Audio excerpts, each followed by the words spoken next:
Welcome back to our series of most hated generals in EDH. We'll be talking about a deck featuring Azami, Lady of the Scrolls. Alright, basically we took you through the Arrayo deck in one of our other videos. We're also covering Rofellos. Unlike those cheaper guys, Azami, Lady of the Scrolls is going to cost 5. She's a little bit more expensive, but I'm going to argue this might be the most busted of all generals. In and of herself, she's not that bad, but she can pretty much account for one of the deadliest decks in the format. One-on-one, I don't think that this deck has ever been beaten. Maybe somewhere in the world, but not locally. And I know when we play in a large group, like, it's not too hard to pull off a win in multiplayer. What makes Azami so special? Alright, basically she's going to create an enormous amount of card draw. So you can tap an untapped wizard you control and draw a card. And she's going to combo out with Mind over Matter. You can choose and discard a card and tap or untap a target artifact, creature, or land. When these two things are in play at the same time, basically you tap and draw for her, then untap, and you can tap again, untap, tap again, untap.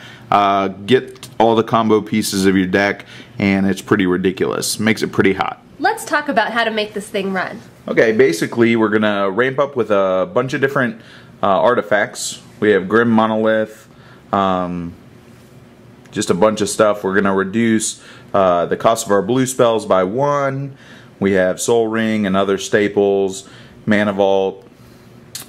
We're going to play tons and tons of these guys like Helm of Awakening, Lotus Petal, and we're using tons of artifact mana, accelerators, and we're trying to get big fast.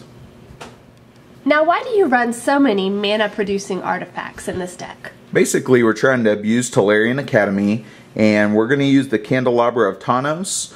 The Candelabra is going to basically tap for X. X is going to be 1, and we're going to untap Tolarian Academy. Tolarian Academy, with all those different mana producing artifacts, is really going to give us an edge when it comes to paying for our more expensive cards.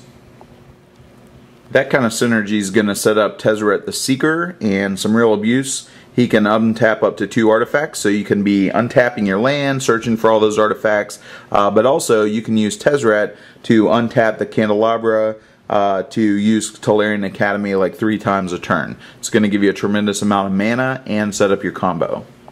Let's look through these wizards. Alright, I love blue and I love wizards. So again, we have another wizard themed deck. This one basically, we're going to pack all kinds of wizards.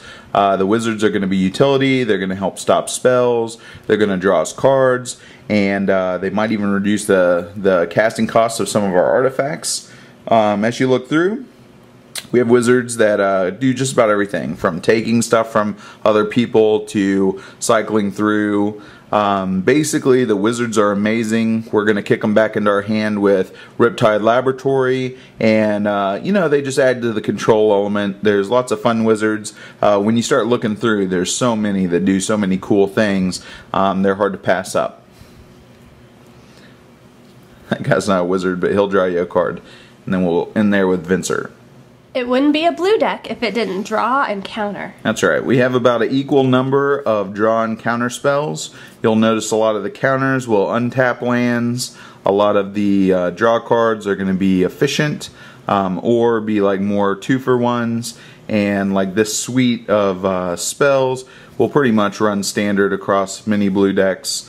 And it'll keep you in there. We have Memory Jar thrown in at the last just for more movement through your deck and setting up your combo.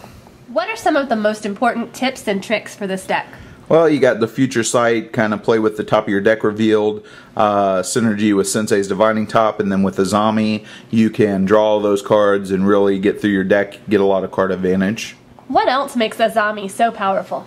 Well, we've already talked a little bit about the card draw, but one of the things we're going to do is use those counters and untapping our land and some of the mana abuse to get way out in front of our opponents, and then do some tricks like High Tide. We're going to make tons and tons of mana. We're going to be untapping our mana and tapping for even more mana. We're going to dig through our cards, and eventually we're going to do some really powerful things in the endgame.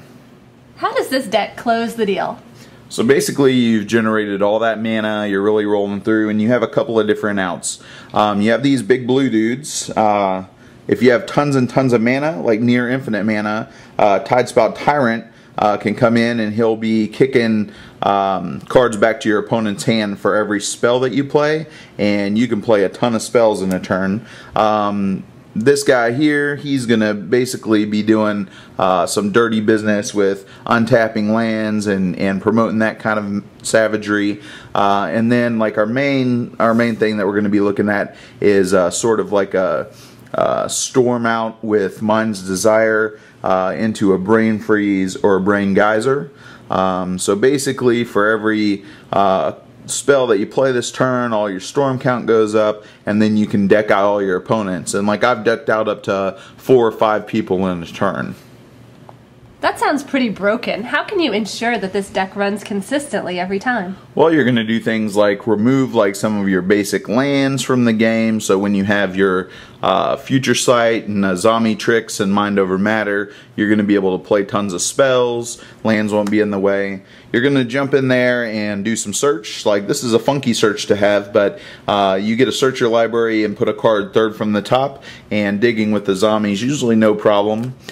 Trinket Mage is going to go and search out some of the key components, and then we just have a couple of the other tutors to go in and get the pieces we need when we want them. If some key piece goes to the graveyard, you can usually relearn it and keep the madness happening. You have access to any number of utility lands. You can do recursion tricks with Academy Ruins, kick guys back with Riptide because they're all wizards, and basically like you use some of the artifact lands that feed into your Tolarian Academy. What are some of Azami's best and worst matchups? Basically, other control decks are going to have problems struggling against Azami. She can get a win as fast as about turn 5. Like she can really turn the heat up. Like every once in a while, she just counters, and then all of a sudden explodes with draw. So anything that's sitting back on its heels is going to have a problem with her. She tends to have problems with decks that can deal a tremendous amount of damage. We have a couple of people in our local environment playing Rafika the Mini or the Riz token deck. Those decks can be problems because there's not much defense, and you really need to keep your wizards around on the board to draw cards later. You can't be using them for blocking and having everything die off. So good rush definitely will give you problems.